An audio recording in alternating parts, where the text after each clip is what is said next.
بسم اللہ الرحمن الرحیم۔ السلام علیکم۔ میں جب بھی بوقت تہجد مسجد جاتا اور مجھے مسجد کے ایک کونے سے ایک عجیب آواز آتی، مجھے بڑی حیرت ہوتی۔ ایک دن تہجد کے وقت مسجد میں داخل ہوا اور آواز کی طرف رخ کیا تو مارے خوف کے میری آہ نکل گئی، کیونکہ وہ آواز دراصل میرا نام شکیل ہے۔ اور آج بھی میں مسجد میں تو کھڑا تھا، لیکن ڈر کے مارے تھر تھر کانپ رہا تھا، کیونکہ اب مجھے یقین ہو گیا تھا اس وقت مسجد میں کوئی نہ کوئی ایسی ہوائی چیز ضرور ہوتی ہے جو وہاں بیٹھ کر عجیب و غریب آوازوں کی وجہ بنتی ہے۔ اور یہ یقین اتنا پکا ہو چکا تھا کہ میں اب یہ بات چپ نہیں رکھ سکتا تھا۔ مجھے یہ بات گاؤں کے محلے کی کمیٹی کو ضرور بتانی تھی، کیونکہ یہ کوئی معمولی بات نہیں تھی۔ ہم لوگ ایک بہت ہی چھوٹے سے گاؤں میں رہتے تھے، جہاں گنتی کے چند گھر تھے اور یہاں پر صرف ایک ہی مسجد تھی، اور وہ بھی وہ مسجد جسے ہم سب نے مل کر بنایا تھا۔ ہم نے مل جل کر اس کی اینٹ سے اینٹ تک کھود رکھی تھی۔ ہم نے اپنے ہاتھوں سے اس کا فرش بچھایا تھا، اور اس کے دروازے، کھڑکیاں اور دیواریں سب اپنی محنت سے بنائی تھے۔ اس لیے ہم سب کو اس مسجد سے ایک خاص لگاؤ تھا، اور جیسے کوئی اپنا گھر ہوتا ہے یا کوئی بہت ہی عزیز جگہ ہو۔ اور اسی لیے ہم سب نے آپس میں مل کر ایک مسجد کمیٹی بنا لی تھی، تاکہ اس کے روزمرہ کے کام بخوبی چلتے رہیں، اور صفائی ستھرائی سے لے کر بجلی پانی کا نظام اور نمازیوں کے مسائل تک ہم سب مل کر حل کیا کرتے تھے۔ اور ہم مسجد کو صرف نماز کی جگہ نہیں سمجھتے تھے، بلکہ یہ ہمارے لیے برکت کا ذریعہ تھے۔ ہم یہاں اپنے بچوں کو بھیجتے تھے تاکہ وہ قرآن سیکھیں، اور ہم یہاں اجتماعی دعائیں کرتے تھے، اور ہم یہاں رمضان میں افطاریوں کا اہتمام بھی کیا کرتے تھے۔ میں بھی اسی کمیٹی کا ممبر تھا، اپنے حصے کا کام ہمیشہ خوشی سے کرتا تھا۔ لیکن پچھلے کچھ دنوں سے میرے دل میں ایک خوف بیٹھ گیا تھا، اور اس کی بڑی وجہ وہ پراسرار آوازیں تھیں جو مجھے تہجد کے وقت سنائی دیتی تھی۔ میرے گھر میں ان دنوں کچھ اور بھی مسائل چل رہے تھے۔ خاص طور پر میری ماں کی بیماری نے مجھے اندر سے توڑ کر رکھ دیا تھا۔ میری ماں بہت ہی زیادہ بیمار ہو چکی تھے، ان کی حالت دن بدن خراب ہوتی جا رہی تھی، اور میں اپنی بے بسی کو دیکھ کر اکثر راتوں کو جاگ جاتا تھا۔ اور میں اپنی ماں سے بہت محبت کرتا ہوں، اور میں نہیں چاہتا تھا کہ وہ مجھے چھوڑ کر چلی جائیں۔ لیکن ڈاکٹر نے صاف کہہ دیا تھا کہ اب ان کے پاس زیادہ وقت نہیں ہے، اور ان کے الفاظ میرے دل پر ہتھوڑے کی طرح لگے تھے۔ اور انہوں نے کہا تھا کہ زیادہ سے زیادہ مہینے، 2 مہینے ہیں اور ان کے پاس، اور اس کے بعد یہ دنیا چھوڑ جائیں گے۔ اور وہ الفاظ میرے دل میں اتر گئے، اور میں نے دل میں تہیہ کر لیا کہ میں اللہ سے دعا مانگوں گا، کیونکہ میری ماں جیسی ہستی دوبارہ نہیں ملے گی۔ کہتے ہیں نا کہ تہجد بڑی لاڈلی عبادت ہے، اور وہ رب سے مانگی ہوئی دعا کو رد نہیں ہونے دیتی۔ اسی لیے مجھے کسی نے مشورہ دیا کہ تم رات کو اٹھ کر تہجد پڑھا کرو، اور اپنی ماں کی صحت کے لیے دعا مانگا کرو۔ میں نے اس بات کو دل سے لگایا اور تہیہ کر لیا کہ میں روز تہجد کے لیے اٹھا کروں گا، اور اپنی ماں کے لیے رب سے فریاد کیا کروں گا۔ آج پہلی مرتبہ میں تہجد پڑھنے کے لیے مسجد میں آیا تھا۔ اندھیری اور سرد رات تھی۔ میں وضو کر کے مسجد میں داخل ہوا تو ماحول بہت سنسان تھا، اور مسجد میں کوئی اور موجود نہیں تھا۔ میں نے 2 نفل تہجد پڑھی، اور اس کے بعد کچھ دیر کے لیے بیٹھ گیا اور دل میں دعا مانگنے لگا۔ تبھی مجھے کچھ عجیب و غریب آوازیں سنائی دینے لگی، ایسی آوازیں جو میں نے پہلے کبھی نہیں سنی تھی، اور جیسے کوئی آہستہ آہستہ چل رہا ہو، اور جیسے کوئی سانسیں لے رہا ہو، اور جیسے کوئی قریب آ کر بیٹھ گیا ہو۔ میں گھبرا گیا، میری نگاہیں چاروں طرف دوڑنے لگی، لیکن مسجد میں میرے علاوہ کوئی بھی نہیں تھا، اور یہ آواز اتنی دور سے نہیں بلکہ میرے بالکل پاس سے ہی محسوس ہو رہی تھی۔ میں نے اپنے دل کو سمجھایا کہ شاید میرا وہم ہوگا، لیکن آوازیں بڑھتی گئی اور میں نے قرآن شریف نکالا اور تلاوت شروع کر دی تاکہ دل کو کچھ سکون ملے، لیکن میرے دل کا اضطراب بڑھتا جا رہا تھا، اور کیونکہ مسجد میں اکیلے بیٹھ کر ان آوازوں کو سننا میرے لیے بہت مشکل ہوتا جا رہا تھا، اور باہر شدید سردی تھی اور اندر کا سناٹا دل پر خوف بن کر چھا رہا تھا۔ مجھے ایسا لگ رہا تھا جیسے کوئی مجھے دیکھ رہا ہو اور جیسے کوئی میرے پاس آ کر بیٹھ گیا ہو، لیکن نظر کچھ نہیں آ رہا تھا۔ اس وقت مجھے یقین ہو چلا تھا کہ مسجد میں کچھ ایسا ضرور ہے جو ہم سب کو نظر نہیں آتا، لیکن وہ موجود ضرور ہے، اور میں اس بارے میں کسی کو بتائے بغیر نہیں رہ سکتا تھا۔ میں جلدی سے وہاں سے اٹھا اور گھر کی طرف چل پڑا، لیکن دل میں یہ بات پکی کر لی کہ اگلی رات بھی تہجد کے وقت مسجد ضرور جاؤں گا تاکہ اس راز کو سمجھ سکوں، اور اگر واقعی کچھ ہوائی مخلوق یہاں موجود ہے تو اس کا پتہ چلا سکوں۔ جب اگلے دن میں تہجد کے وقت دوبارہ مسجد میں گیا تو دل میں تھوڑا حوصلہ ضرور تھا، لیکن دل کا وہ کونا جو کل کی آوازوں سے سہما ہوا تھا وہ ابھی تک ویسے ہی لرز رہا تھا۔ میں نے وضو کیا اور وہیں اگلی صف میں کھڑا ہو کر نفل ادا کرنا شروع کیے، لیکن جیسے ہی سلام پھیرا میرے کانوں میں پھر وہی عجیب و غریب سی آوازیں آنے لگی، اور اب کی بار یہ آوازیں پہلے سے بھی زیادہ واضح اور خوفناک تھے۔ اس بار مجھے صاف صاف محسوس ہو رہا تھا کوئی بہت قریب بیٹھ کر رو رہا ہے، اور وہ رونا ایسا تھا جیسے کوئی اپنی گٹھی گٹھی سانسوں میں زارو قطار رو رہا ہو، اور وہ آوازیں نہ عورت کی لگتی تھی نہ مرد کی، بلکہ ایک ایسی مخلوق کی لگتی تھی جو اپنے درد میں بہت پرانی ہو چکی ہوں، اور جیسے اپنے درد کا گواہ کوئی نہ ملا ہو۔ اور میں وہیں سن کر بیٹھا رہا، اور میری ہمت نہ ہوئی کہ میں پلٹ کر پیچھے دیکھوں، کیونکہ مجھے معلوم تھا مسجد میں میرے سوا کوئی دوسرا انسان موجود نہیں تھا۔ اور اس بار تو مجھے یقین سا ہونے لگا تھا مسجد کے اندر کچھ نہ کچھ ایسا ضرور ہے جو نظر نہیں آتا مگر موجود ہوتا ہے، لیکن اس کی بنیاد کہیں اور تھی، کیونکہ مسجد تو ہمیشہ سے ایسی نہیں تھی۔ دراصل اس کی بنیاد میں ایک ایسا واقعہ دفن تھا، اور جسے ہم سب نے کبھی زبان پر لانے کی کوشش ہی نہیں کی تھی۔ اس مسجد کا اصل واقعہ کچھ یوں تھا کہ جب ہم سب نے گاؤں کے لیے مسجد بنانے کا فیصلہ کیا تھا تو ہماری نیت بڑی صاف تھی۔ ہم چاہتے تھے کہ اللہ کا گھر خوبصورتی سے اور سب کی آسانی کے ساتھ بنے، اور ہم سب گاؤں والوں نے مل کر چندہ بھی اکٹھا کیا اور کمیٹی بھی بنائی، اور ایک پلاٹ پر مسجد کی بنیاد رکھی گئی۔ لیکن وہ پلاٹ تھوڑا چھوٹا تھا، اور ہم سب کو لگتا تھا اگر گاؤں کی آبادی بڑھ گئی یا کوئی بڑا اجتماع ہوا تو یہ جگہ ناکافی ثابت ہوگی۔ اس لیے ہم نے فیصلہ کیا ساتھ والا پلاٹ بھی مسجد میں شامل کر لیا جائے، اور اس ساتھ والے پلاٹ پر ایک پکا مکان بنا ہوا تھا جس میں جمال نامی ایک آدمی اپنی بیوی اور 2 جوان بیٹیوں کے ساتھ رہتا تھا۔ جمال کا شمار گاؤں کے بدتمیز ترین افراد میں ہوتا تھا، اور وہ ہر وقت کسی نہ کسی سے الجھتا رہتا تھا، گالیاں دیتا تھا، لڑائی کرتا تھا، اور اس کے گھر سے ہر وقت چیخنے چلانے کی آوازیں آتی تھی۔ بعض اوقات وہ خود غصے سے پاگل ہو جاتا، اور بعض اوقات اس کے گھر کی عورتیں صبر کے بندھن توڑ کر چیخنا شروع کر دیتی تھی۔ سب کا کہنا تھا کہ یہ خاندان بہت ہی عجیب ہے، اور ان کے رویے سے اندازہ ہوتا ہے کہ ان کے گھر میں کبھی سکون نہیں ہوتا۔ کمیٹی نے مشورہ کیا اگر یہ مکان بھی مسجد کے احاطے میں آ جائے تو ایک تو مسجد کھلی اور خوبصورت ہو جائے گی، دوسرا یہ کہ نمازیوں کو ان کے شور شرابے سے نجات مل جائے گی، کیونکہ ہمیں خوف تھا کہ جب مسجد بنے گی تو جمال اپنے رویے سے مسجد کی بے حرمتی ضرور کرے گا۔ ہم نے باقاعدہ طور پر جمال سے بات کی اور اسے کہا ہم آپ کو آپ کے مکان کے بدلے ایک نئی جگہ پر نیا مکان بنوا کر دیں گے، بلکہ ایک آدمی جو ہمارے ساتھ کمیٹی میں شامل تھا وہ ذمہ دار تھا، اور اس کے پاس نہ صرف زمین تھی بلکہ کچھ بنے بنائے مکان بھی تھے، اور اس نے پیشکش کی کہ میں صدقے کے طور پر یہ مکان دے دوں گا تاکہ مسجد کا کام اچھے سے مکمل ہو جائے۔ لیکن جمال نے ہماری بات ماننے سے صاف انکار کر دیا۔ اس نے کہا مجھے مسجد سے کوئی دشمنی نہیں، لیکن یہ میرا گھر ہے اور میں اسے چھوڑ کر کہیں نہیں جاؤں گا۔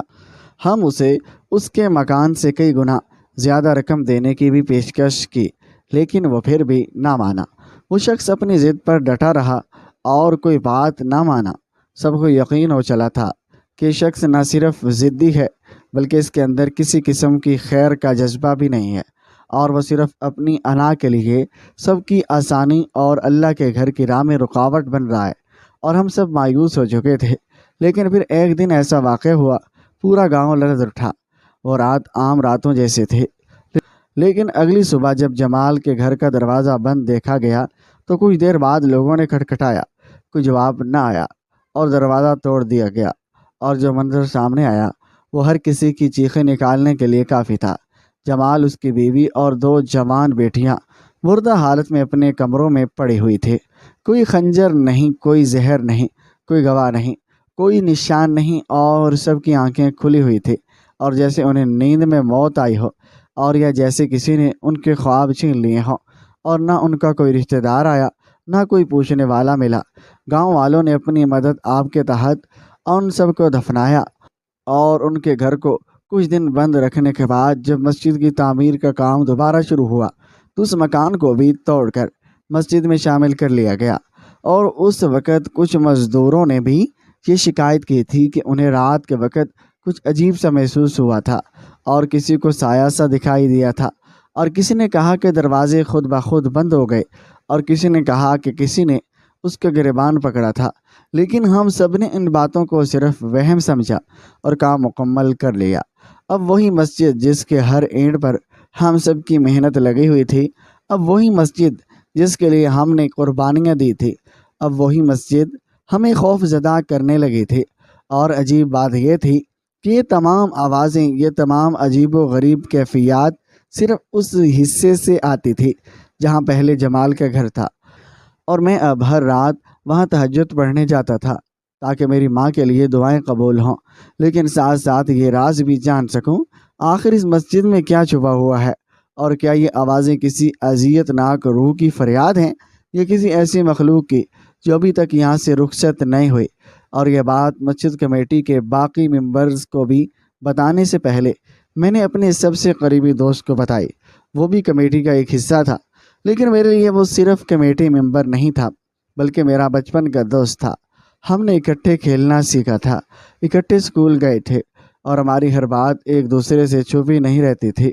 اور اس لیے سب سے پہلے میں نے اس سے ذکر کیا کہ جب میں نے اس کو مسجد میں ہونے والی عجیب و غریب آوازوں کے بارے میں بتلایا، اور یہ بھی کہا کہ آوازیں صرف اس حصے سے آتی ہیں جہاں پہلے جمال کا گھر تھا، اور وہ پہلے تو تھوڑا سنجیدہ ہو گیا اور پھر بولا، دیکھ، بتانے کو تو سب کو بتا دے لیکن ہوگا کچھ نہیں، لوگ سنیں گے پھر اور اگلے دن بھول بھی جائیں گے۔ اور کہنے لگا، میں تو تجھے یہی مشورہ دوں گا کہ اپنے آپ کو بچا لے، اگر تجھے تہجد پڑھنی ہے تو گھر پر پڑھ لے اور اپنی جان کو اس خطرے میں نہ ڈال۔ میں نے اسے کہا، گھر پر پڑھنے سے وہ کیفیت کہاں ملے گی جو مسجد میں تنہائی کے عالم میں تہجد پڑھنے سے ملتی ہے، اور جب ساری رات سو رہی ہو اور تو اپنے رب کے سامنے جھکا ہو تو جو روحانی سکون ملتا ہے وہ گھر کی 4 دیواری میں ملنا مشکل ہے۔ اور وہ کہنے لگا، دیکھ شکیل، ہم سب کو پتہ ہے کہ جمال اور اس کے گھر والوں کے ساتھ کیا ہوا تھا، ہمیں یہ بھی پتہ ہے کہ ان کی موت کی کوئی وجہ سامنے نہیں آئی، آج تک ہمیں نہیں معلوم وہ کیسے مرے اور کیوں مرے، اور اگر تو تھوڑا غور کرے تو یہ بات تجھے خود بھی سمجھ آ جائے گی۔ ایسا بھی ہو سکتا ہے کہ ان کی موت کے پیچھے اسی وجود کا ہاتھ ہو جس کی آوازیں تو اب مسجد میں سن رہا ہے، اور اگر واقعی ایسا ہوا تو سوچ، اگر کسی دن تو بھی اسی طرح مسجد میں مردہ حالت میں پایا گیا تو ہم سب کیا کریں گے۔ میں نے اسے غصے میں کہا، کیا تم مجھے بد دعا دے رہے ہو؟ کہنے لگا، بد دعا نہیں دے رہا، حقیقت سمجھا رہا ہوں، اگر تو باز نہ آیا تو تیرا بھی وہی حال ہو سکتا ہے جو ان لوگوں کا ہوا تھا۔ اس لیے میری مان، اگر اپنی ماں کے لیے دعا کرنی ہے تو گھر پر کر اور مسجد میں جانا چھوڑ دے، اور نہ ہی باقی لوگوں کو اس بارے میں کچھ بتانا نہیں، اور تو گاؤں میں خوف و ہراس پھیل جائے گا، عورتیں بچے سب ڈر جائیں گے اور مسجد ویران ہو جائے گی، اور وہ جگہ جہاں سب سکون حاصل کرتے ہیں اور وہی جگہ سب کے لیے خوف کی علامت بن جائے گی۔ اس لیے بہتر ہے کہ تو خاموشی اختیار کرے اور اپنی جان کی حفاظت کرے۔ میں نے اس کی بات سنی اور پھر کچھ لمحے سوچ میں ڈوب رہا تھا، اور میں نے اسے کہا، نہیں، میں ایسا نہیں کر سکتا، میں نے ارادہ کیا کہ میں پورا مہینہ تہجد پڑھوں گا اور اس کے بعد اللہ کے سامنے اپنی ماں کی زندگی کے لیے گڑ گڑا کر دعا مانگوں گا۔ اور کیونکہ میں جانتا ہوں کہ کوئی ڈاکٹر، کوئی دوا میری ماں کو زندگی نہیں دے سکتی، صرف میری رب کی رحمت سے وہ ٹھیک ہو سکتی ہے، اور یہ عبادت ادھوری نہیں چھوڑ سکتا۔ میرے دوست نے سر جھٹکتے ہوئے کہا، پھر ٹھیک ہے، تجھے بعد میں کچھ بھی ہو تو مجھ سے شکایت نہ کرنا۔ میں نے بھی کہا، جو ہوگا وہ اللہ کی مرضی سے ہوگا اور مجھے اللہ پر بھروسہ ہے۔ اس کے بعد ہم دونوں خاموش ہو گئے، لیکن میرے دل میں ایک عجیب سی بے چینی تھی، جسے میری زندگی کا کوئی اہم موڑ قریب آ رہا ہو۔ اور گاؤں کے حالات ویسے تو بہت اچھے تھے۔ ہم نے ہمیشہ ایک صاف ستھرا اور پرسکون ماحول پایا تھا۔ ہمارے گاؤں میں کوئی شرابی نہیں تھا، کوئی چور نہیں تھا، نہ ہی کوئی زانی ہی تھا، اور کسی نے یہاں کبھی کسی لڑکی کو چھیڑا نہیں تھا، اور سب لوگ شرافت سے رہتے تھے۔ چھوٹا سا گاؤں تھا اور گنتی کے گھروں پر مشتمل، اسی لیے سب کو ایک دوسرے کی خبر ہوتی تھی، اور یہاں کبھی کسی لڑکے نے پسند کی شادی کا اعلان نہیں کیا، اور نہ ہی کبھی کسی لڑکی کی بد کرداری کی خبر آئی۔ ہم میں اگر فقر تھا تو وہ عزت بھی تھی، اور اگر کسی کے گھر میں چولہا نہیں جلتا تھا تو دوسرے گھر والے اس کا خیال رکھتے تھے۔ اگر کسی کے پاس پیسے نہیں ہوتے تھے تو دوسرے اس کی جیب میں بھر دیتے تھے۔ اور ہم میں بے شک کچھ نہ تھا، لیکن ہماری سب سے بڑی دولت عزت تھی، اور ہم لوگ کم کھا لیتے پر عزت سے جیتے تھے۔ اور یہی بات ہمارے گاؤں کو باقی جگہوں سے مختلف بناتے تھے۔ اور یہ بات مسجد کمیٹی کے باقی ممبرز کو بتانے سے پہلے میں نے اپنے سب سے قریبی دوست کو بتائی۔ وہ بھی کمیٹی کا ایک حصہ تھا، لیکن میرے لیے وہ صرف کمیٹی کا ممبر نہیں تھا، بلکہ میرا بچپن کا دوست تھا۔ ہم نے اکٹھے کھیلنا سیکھا، اسکول گئے تھے، اور ہماری ہر بات ایک دوسرے سے چھپی نہیں رہتی تھی۔ اس لیے سب سے پہلے میں نے اسے ذکر کیا جب میں نے اس کو مسجد میں ہونے والی عجیب و غریب آوازوں کے بارے میں بتلایا، اور یہ بھی کہا کہ آواز صرف اسی حصے سے آتی ہیں جہاں جمال کا گھر تھا۔ تو پہلے تو تھوڑا سنجیدہ ہو گیا، پھر بولا، دیکھ، بتانے کو تو سب بتا دیں، لیکن ہوگا کچھ نہیں، لوگ سنیں گے اور اگلے دن بھول بھی جائیں گے۔ کہنے لگا، میں تو تجھے یہی مشورہ دوں گا، اپنے آپ کو بچا لے۔ اگر تجھے تہجد پڑھنی ہے تو گھر پر پڑھ لے، اور اپنی جان اس خطرے میں نہ ڈال۔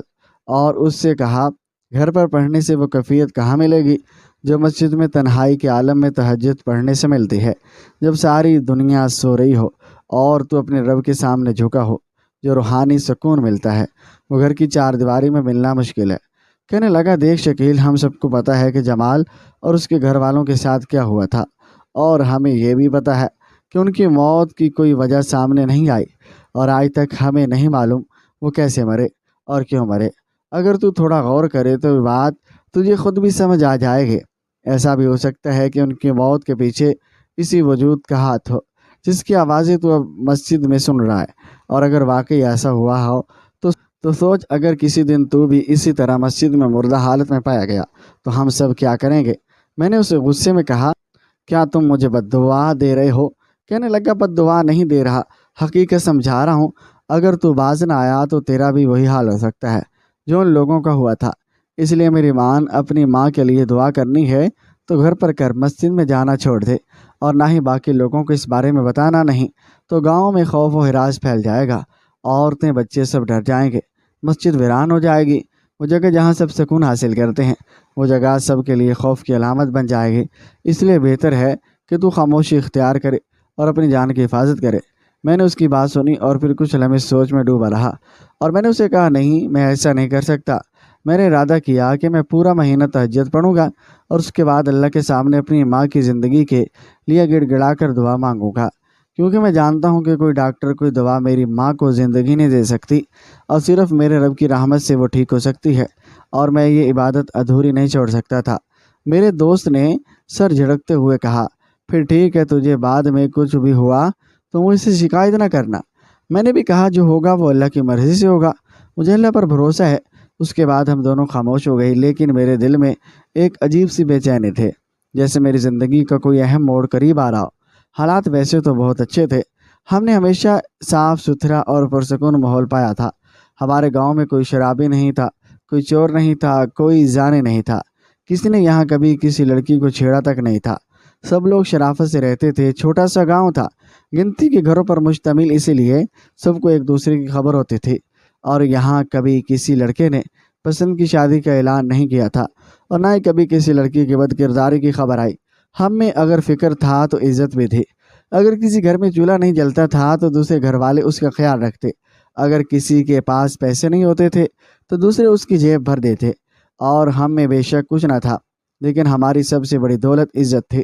ہم لوگ کم کھا لیتے پر عزت سے جیتے، اور یہی بات ہمارے گاؤں کی باقی جگہوں سے مختلف تھی۔ رات ہوئی تو دل کی دھڑکنیں معمول سے تیز تھی۔ ہم سب وہ لوگ تھے جنہوں نے دن میں عہد کیا تھا کہ رات کو مسجد آئیں گے اور مل کر تہجد کی نماز ادا کریں گے، پھر اس طرف جائیں گے جہاں سے روز آوازیں آتی تھی۔ جتنے لوگوں نے آنے کا وعدہ کیا تھا ان میں سے بھی 4 لوگ نہ آ سکے، لیکن ان کو چھوڑ کر ہم 15 لوگ موجود تھے، اور وہ 15 لوگ اس وقت عجیب کیفیت میں مسجد میں جمع تھے۔ کسی کے چہرے پر ہلکی ہلکی سنجیدگی تھی، کسی کی آنکھوں میں ڈر چھپا ہوا بیٹھا تھا، اور کسی کے قدم خود اپنی جگہ پر جمے ہوئے تھے۔ لیکن میں نے بہادری کا اظہار کرتے ہوئے نہ صرف تہجد کی نماز پڑھی بلکہ اجتماعی دعا میں بھی شرکت ہے، اور جب دعا ختم ہوئی تو میں نے سب کی توجہ اس کونے کی طرف دلائی جہاں سے اکثر آوازیں آتی تھی۔ میری بات سن کر سب ایک دوسرے کا چہرہ دیکھنے لگے، اور ہم نے اکٹھے اس کونے کی طرف بڑھنا شروع کیا۔ جیسے جیسے ہم آگے بڑھتے رہے اور ویسے ویسے ہماری سانسیں دھیمی ہوتی جا رہی تھی۔ مسجد کا وہ کونا یوں تھا کہ وہاں سیڑھی بنی ہوئی تھی، اور اس کی سیڑھی کے نیچے تھوڑی سی کھلی جگہ تھی جہاں عموماً پانی کے پرانے ڈرم، ٹوٹی ہوئی بوتلیں اور صفائی کا سامان، یہاں فالتو چیزیں رکھی جاتی تھی۔ لیکن اس جگہ میں اتنی گنجائش تھی کہ کوئی انسان آرام سے بیٹھ سکتا تھا، اور اکثر مجھے آوازیں بھی وہیں سے آتی تھی۔ جب ہم اس طرف پہنچے اور نظر ڈالی تو ہمارا دل اچھل کر حلق میں آ گیا، کیونکہ وہاں واقعی ایک انسان بیٹھا ہوا تھا، اور ہم سب نے جیسے ہی غور سے دیکھا تو ہماری حیرانی کی کوئی انتہا نہ رہی، کیونکہ وہ انسان ہم سب کا جانا پہچانا تھا، اور وہ کوئی اور نہیں بلکہ چاچا رحمت تھے، جنہیں پورا گاؤں نہ صرف جانتا تھا بلکہ ان کی بہت عزت بھی کرتا تھا۔ وہ بزرگ آدمی تھے، گاؤں کی ایک معتبر شخصیت تھے، کئی سالوں سے نمازی اور روزہ دار اور دیندار انسان سمجھے جاتے تھے، اور وہ اکثر مسجد میں سب سے پہلے آتے تھے اور سب سے آخر میں واپس جاتے تھے۔ ان کا لہجہ نرم، ان کی بات میں وقار، ان کا رویہ پرسکون، اور ان کے چہرے پر ہمیشہ ایک خاص قسم کا نور سا تھا۔ اور لیکن اس وقت وہ مسجد کے اس کونے میں ساکت بیٹھے بری طرح سے رو رہے تھے، اور ان کی سسکیاں اتنی دبی ہوئی تھی کہ نہ چاہتے ہوئے بھی سنائی دے رہے تھے، اور وہ بار بار دعا میں التجا کر رہے تھے۔ ان کے الفاظ کچھ یوں تھے: یا اللہ میرے حال پر رحم فرما، یا رب میری مشکل آسان کر دے، اور اے میرے رب میری اولاد کو ہدایت دے دے۔ میں نے سب سے پہلے ہمت کر کے ان کے قریب جا کر ان کے کندھے کو چھوا تو وہ چونک گئے اور ہماری طرف دیکھا جیسے ان کو ہماری موجودگی کا علم ہی نہ ہو، اور جب ان کی نظر ہم سب پر پڑی تو وہ کچھ گھبرا گئے، اور ہم نے ان سے نرمی سے پوچھا: چچا کیا ہوا ہے؟ آپ یہاں اس وقت کیا کر رہے ہیں؟ آپ اتنا کیوں رو رہے ہیں؟ اور وہ چند لمحہ خاموش رہے، اور پھر اپنی آنکھیں صاف کرتے ہوئے آہستہ سے بولے: میں تو مناجات کر رہا تھا۔ میں تہجد کا وقت کبھی چھوڑتا نہیں ہوں، اور اکثر اس طرف آ کر بیٹھتا ہوں کیونکہ یہاں ذرا خلوت ہوتی ہے۔ ہم نے کہا: مناجات تو ہم بھی کرتے ہیں، لیکن آپ اس حالت میں کیوں ہیں؟ آپ کے چہرے پر درد ہے، آنکھوں میں نمی ہے، اور دل پر بوجھ ہے۔ چچا بولے: تمہیں تو پتہ ہے اس گاؤں میں کوئی بھی برا انسان نہیں رہتا، اور سب لوگ اچھے ہیں، عزت دار ہیں، لیکن میری قسمت خراب نکلی، میری اولاد بہت بری نکلی ہے، میری اولاد نے مجھے شرمندہ کر دیا ہے۔ یہ سنتے ہی ہم سب چونک گئے اور بیٹھ گئے تاکہ پوری بات سمجھ سکیں۔ چچا رحمت کو پانی دیا اور کہا: آپ تسلی سے بیٹھیں اور جو بات آپ کے دل میں ہے وہ ہمیں بتلائیں۔ اور ہم سب متوجہ ہو گئے۔ چچا نے آہستہ سے بولنا شروع کیا اور کہا: میرے بیٹوں نے جو شہر میں رہتا ہے چند بڑے لوگوں سے پیسے لیے اور ان سے وعدہ کیا کہ میں ان کے پیسے ڈبل کر دوں گا، لیکن پھر نقصان ہو گیا اور وہ ان لوگوں کو پیسے کھا گیا۔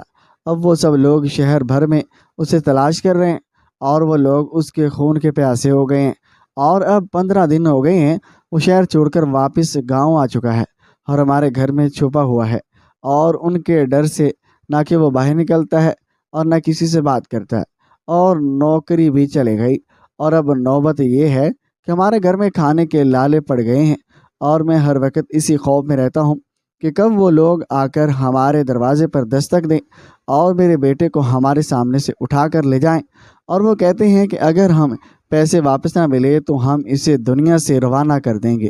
اور میں اسی لیے تہجد کے وقت آ کر اللہ سے دعا کرتا ہوں کہ میری مشکل آسان کرے اور مجھے معافی دے، میری اولاد کو سیدھا کر دے، میری بے بسی سن لے۔ چچا رحمت کی بات سن کر ہم سب حیران بھی ہوئے اور پریشان بھی۔ کہنے لگا، وہ بزرگ تھے اور نیک انسان تھے، لیکن ان کا بیٹا ان سب سے الگ نکلا۔ کچھ لوگ تھوڑا جذباتی ہو گئے اور بول اٹھے، آپ نے اپنی اولاد کی تربیت کیسے کی؟ وہ لوگوں کو دھوکہ دینے لگا ہے۔ اور یہ کیا طریقہ تھا؟ چچا نے سر جھکا لیا اور خاموش ہو گئے، لیکن میں نے آگے بڑھ کر سب کو روک دیا۔ اور کسی کی اولاد اگر غلط راہ پر نکل جائے تو اس میں والدین کا کیا قصور ہے؟ ہر ماں باپ اپنی اولاد کو اچھا ہی بنانا چاہتا ہے، کوئی بھی والد اپنے بیٹے کو چور یا دھوکہ باز نہیں بناتا۔ سب لوگ چپ ہو گئے اور سر جھکا لیے، اور میں نے کہا، فکر نہ کریں چچا، اتنی اندھیری نگری نہیں ہے اور وہ لوگ آپ کے بیٹے کے ساتھ کچھ برا کر دیں گے۔ اور ویسے بھی انہوں نے پیسے کس نیت سے دیے تھے، اور وہ بھی سوچنے والی بات ہے۔ پیسے ڈبل کروانے کا شوق بھی انہیں غلط نیت کی طرف لے گیا، اور جب لکھت پڑھت بھی نہیں ہوئی اور صرف زبانی وعدے پر پیسے دیے گئے تو قانون بھی کچھ زیادہ نہیں کر سکتا۔ میں نے اسی وقت گاؤں کے ایک لڑکے سے بات کی جو شہر میں وکیل تھا۔ اس نے تفصیل سے بات سنی اور کہا، اگر کوئی تحریری ثبوت نہ ہو اور پیسے محض نفع کی لالچ میں دیے گئے ہوں تو نہ کوئی دعویٰ بنتا ہے نہ کیس، اور اگر زیادہ بات بڑھی تو ان لوگوں سے بھی پوچھا جائے گا پیسے کہاں سے آئے اور کیوں دیے گئے، اور کس نے کہا تھا دگنا ہو جائیں گے، اور جب ثبوت ہی نہیں تو الزام کیسے ثابت ہوگا۔ ہم سب چچا کو تسلی دی اور ان کے لیے خوراک کا بندوبست بھی کیا، اور ان کے بیٹے کو بھی مسجد کے ساتھ ایک کام دیا تاکہ وہ وقت اچھے سے گزارے اور اپنی غلطی کا کفارہ ادا کرے، اور کچھ پیسے بھی اس کے ہاتھ میں آئے اور اس کا دل بھی دین کی طرف راغب ہو۔ اور آہستہ آہستہ اس گاؤں کے سب لوگوں نے چچا کا ساتھ دیا اور ان کی مدد کی، اور اس معاملے کو کسی حد تک سنبھل لیا گیا، اور یوں وہ معاملہ جو مسجد میں خوف کی صورت میں اٹھا تھا وہ ایک درد بھری حقیقت پر ختم ہوا، اور جس میں نہ کوئی عصیب تھا نہ کوئی سایہ، بلکہ صرف ایک بے بس باپ کی بے قراری اور دعا تھی جو سب کو پر اسرار محسوس ہو رہی تھی۔ اور اس رات ہم سب کو ایک سبق ملا، ہر دکھی کی کوئی نہ کوئی وجہ ہوتی ہے، اور جب ہم دل کی آنکھوں سے دیکھتے ہیں تو حقیقت ہمیشہ وہ نہیں ہوتی جو بظاہر نظر آتی ہے۔ باقی ڈر ایک ایسی چیز ہے جو انسان کے سر پر سوار ہو جاتی ہے، اور تو پھر وہ صرف ڈر کے بارے میں ہی سوچتا ہے، اور پھر وہ اس کے متعلق خود ہی کہانیاں بنانا شروع کر دیتا ہے، اور اسے اور کچھ سنائی یا دکھائی دیتا ہی نہیں ہے۔ ایسا لگتا ہے کہ جیسے انسان کو ڈرنے کا شوق ہو، لیکن مجھے ایسا لگتا ہے کہ ڈر انسان کا دماغ بند کر دیتا ہے، کیونکہ یہ بات تو اپنی جگہ پر ہے، اور ابھی بھی اور آج تک یہ تو پتہ نہیں چل سکا جمال کے خاندان کے ساتھ کیا ہوا تھا، اور اس کی بیٹیاں جوان تھی اور اس کی بیوی کو بھی کوئی مسئلہ نہیں تھا، خود بھی وہ ہٹا بس تھا، ذرا بدتمیز آدمی، لیکن پتہ نہیں ایسا کیا ہوا کہ سارے کے سارے مردہ حالت میں پائے گئے، اور اس بات کے ساتھ جمال کے خاندان کی بات جڑی تھی، شاید اس لیے کہ میں تھوڑا زیادہ ڈر گیا، لیکن میں نے اپنی زندگی سے یہ ضرور سیکھا ہے، انسان کو کبھی بھی جلدی نتیجہ اخذ نہیں کرنا چاہیے، کیونکہ جو چیز ہمیں دکھائی دیتی ہے وہ ہمیشہ ویسی نہیں ہوتی جیسی نظر آتی ہے، اور جو آواز ہمیں ڈرا رہی ہوتی ہے وہ کسی بے گناہ دکھی کی فریاد بھی ہو سکتی ہے۔ ہر پریشانی میں بھاگنے کے بجائے اس کا سامنا کرنا چاہیے، کیونکہ حقیقت کا سامنا کرنے سے ہی سکون ملتا ہے۔ دوسروں پر انگلی اٹھانے سے پہلے ان کے حالات کو سمجھنا ضروری ہے۔ کوئی بھی ماں باپ اپنی اولاد کو برائی کی طرف نہیں لے جاتا۔